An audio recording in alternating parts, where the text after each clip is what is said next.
Hello viewers, যারা class 7-এ পড়ছো তাদের আজকে আমি ইতিহাসের তৃতীয় অধ্যায় থেকে সাজেশন প্রশ্নগুলো বলে দেবো। অর্থাৎ তোমাদের এই অধ্যায়ের কোন কোন প্রশ্নগুলো ভালো করে করলে তোমরা অনায়াসে তোমাদের প্রথম পরীক্ষাতে ভালো রেজাল্ট করতে পারবে। আর হ্যাঁ, তোমাদের ফার্স্ট ইউনিট টেস্টে কিন্তু এই তৃতীয় অধ্যায় রয়েছে, তাই ভিডিওটা কিন্তু প্রথম থেকে শেষ পর্যন্ত দেখো এবং প্রশ্নগুলো খাতায় নোট করে রেখো। তো চলো শুরু করছি। ভারতের সমাজ, অর্থনীতি ও সংস্কৃতির কয়েকটি ধারা, খ্রিস্টীয় সপ্তম থেকে দ্বাদশ শতক। প্রথম প্রশ্ন, চোল রাজ্যে কোন ধাতুর হস্তশিল্প বিখ্যাত ছিল? উত্তর দেখে নাও, ব্রোঞ্জ। তারপরে প্রশ্ন, চোল রাজ্যের প্রদেশকে কি বলা হতো? উত্তর মন্ডলম। ঠিক আছে। তারপরে প্রশ্ন, চোল রাজ্যে গ্রাম শাসন করত যে গ্রাম পরিষদ তাকে কি বলা হতো? বলা হতো উর। তারপরে প্রশ্ন, চোল রাজ্যে কয়েকটি গ্রামকে নিয়ে গঠিত পরিষদকে কি বলা হতো? এর উত্তর দেখে নাও, উত্তর নাড়ু। ঠিক আছে। তারপরে প্রশ্ন, দক্ষিণ ভারতে বণিকদের কি বলা হয়? উত্তর দেখে নাও, চেট্টি। তারপরে প্রশ্ন, দক্ষিণ ভারতে ব্রাহ্মণদের যে জমি দান করা হতো সেই জমিকে কি বলা হতো? উত্তর দেখে নাও, ব্রহ্মদেও। তারপরে প্রশ্ন, পাল ও সেন যুগের জিনিস কেনাবেচার প্রধান মাধ্যম কি হয়েছিল? উত্তর কড়ি। তোমাদের প্রথম পরীক্ষা কিন্তু 15-র মধ্যে হবে, সেখানে কিন্তু শর্ট প্রশ্ন বেশি থাকবে। তারপরে প্রশ্ন, পাল ও সেন যুগে বাংলায় বাঙালিদের প্রধান খাদ্য কি ছিল? উত্তর ভাত। তারপরে প্রশ্ন, বাংলা লোকেরা কাদের কাছ থেকে আলু খেতে শিখেছে? উত্তর পর্তুগিজদের কাছ থেকে। তারপরে প্রশ্ন, প্রাচীন ভারতের প্রখ্যাত চিকিৎসা বিজ্ঞানী চরক ও সুশ্রুতি রচনার উপর কে টিকা লেখেন? উত্তর দেখে নাও, চক্রপাণি দত্ত। তারপরে প্রশ্ন, চক্রপাণি দত্তর লেখা বইয়ের নাম কি? ভেরি ভেরি ইম্পর্টেন্ট, উত্তর দেখে নাও, চিকিৎসা সংগ্রহ। ঠিক আছে। এই প্রশ্নটা প্রায়ই আসে, রামচরিত কার লেখা? উত্তর দেখে নাও, সন্ধ্যাকর নন্দী। তারপরে প্রশ্ন, রামচরিত কার আদলে লেখা? এটার উত্তর হবে রামায়ণ। ঠিক আছে। তারপর, বজ্রযান বা তন্ত্রযান বৌদ্ধ মতের নেতাদের কি বলা হয়? উত্তর দেখে নাও, সিদ্ধাচার্য। দুজন সিদ্ধাচার্যের নাম লেখো। উত্তর লুইপাদ ও কানহপাদ। ঠিক আছে। তারপর, কে চর্যাপদের পুঁথি আবিষ্কার করেন? প্রশ্নটা স্টার দিয়ে রাখো, এটা কিন্তু আসতে পারে। উত্তর দেখে নাও, হরপ্রসাদ শাস্ত্রী। তারপর, হরপ্রসাদ শাস্ত্রী কোথা থেকে চর্যাপদের পুঁথি আবিষ্কার করেছিলেন?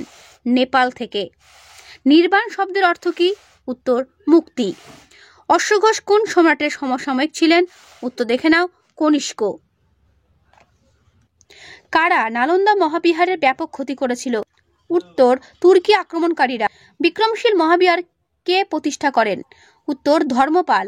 তারপরে প্রশ্ন, বিক্রমশীল মহাবিহার কত বছর টিকে ছিল? উত্তর দেখে নাও, 500 বছর। তারপরে প্রশ্ন, বিক্রমশীল মহাবিহারে কতজন ছাত্র পড়াশোনা করত?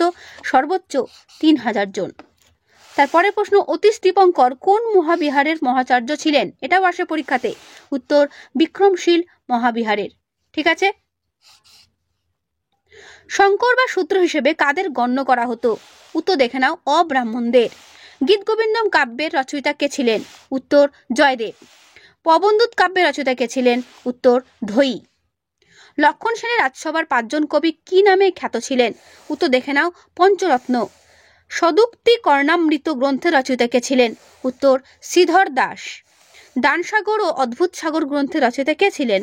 উত্তর দেখে নাও, Ballal Sen. Very very important. Sarbananda কোন গ্রন্থ প্রণয়ন করেন? উত্তর অভিধান। বাঙালি বৌদ্ধ আচার্যদের মধ্যে সবচেয়ে বিখ্যাত শ্রেষ্ঠ পণ্ডিত কে ছিলেন? উত্তর অতীশ দীপঙ্কর। অতীশ দীপঙ্করের বাড়ি কি নামে পরিচিত? নাস্তিক পণ্ডিতের ভিটা নামে পরিচিত। অতীশ কার কাছে দীক্ষা নেন?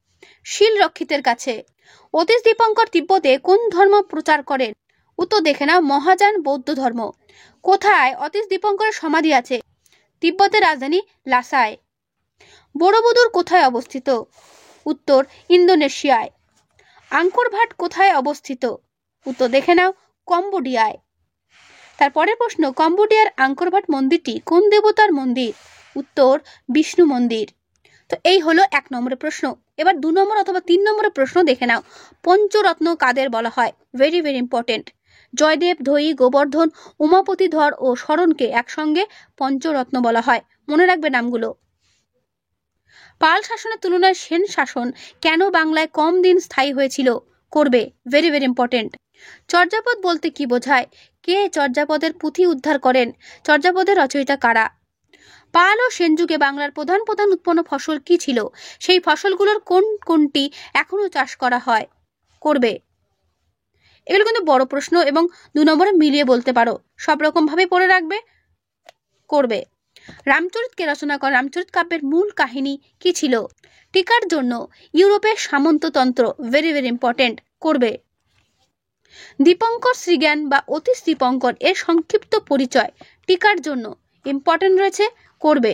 পুরো উত্তরটা তোমাদের এক ঝলক আমি দেখিয়ে দিচ্ছি যাতে করে তোমরা পুরোটা দেখতে পারো, ঠিক আছে, করবে। ডাক ও খনার বচন কি? কৃষি বিষয়ে তাদের বচনগুলো কিরকম ছিল? করবে। পাল ও সেন যুগে বাংলার বাণিজ্য কৃষির মধ্যে তুলনা করো। পাল আমলের বাংলার শিল্প ও স্থাপত্যের কি পরিচয় পাওয়া যায় তা লেখো। চোল শাসন ব্যবস্থায় উর ও নাড়ু এদের কাজ কি ছিল? ঠিক আছে, তো এই চ্যাপ্টার থেকে এই হলো সাজেশন প্রশ্ন, এগুলো ভালো করে পড়ো, এর মধ্যেই কমন পেয়ে যাবে। তো আজকের এই ভিডিওটা আমি এখানে শেষ করছি। কেমন লাগলো অবশ্যই আমায় কমেন্টে জানিও, ভালো লাগলে অবশ্যই লাইক করো ও বন্ধুদের কাছে শেয়ার করে দিও।